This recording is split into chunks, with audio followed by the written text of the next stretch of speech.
every junior doctor getting an interview. Too late. You don't realise, Patricia, how angry junior doctors such as I are. You have sat there and patronised us, the junior doctors on the shop floor, and said we don't understand about change. Change is part of our job. We deal with change every single day. All right. The fact is, thousands of people, thousands of doctors are going to be unemployed in a few months' time. And that's your legacy, and that's the legacy of Tony Blair's government. So remember that, Patricia. Leave now.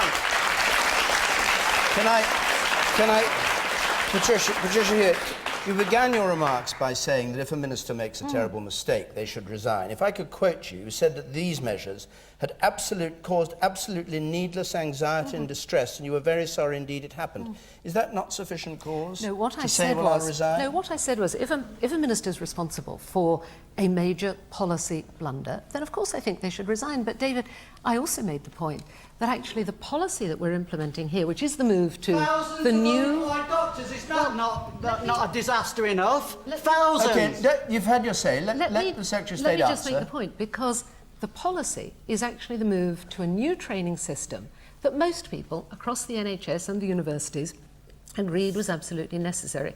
The implementation this year of the whole application system has been completely unsatisfactory, and that's why I've apologised, and apologise again to you, because I know how I would feel if it was one of my kids going through this. But this business of thousands of unemployed doctors, what's actually happened this year, we've got 23,000 training places, which is more than we've had before. We've got more applicants, absolutely, than there are training places.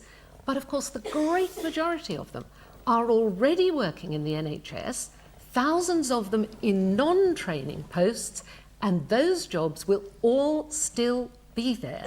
For somebody who applies, who doesn't get a training post, will still go back to that job. Those jobs will still be will you stop shouting out, please, because a lot of people have got their hands up, and I want to go to some others, and there may be other people here feeling as passionately as you about it.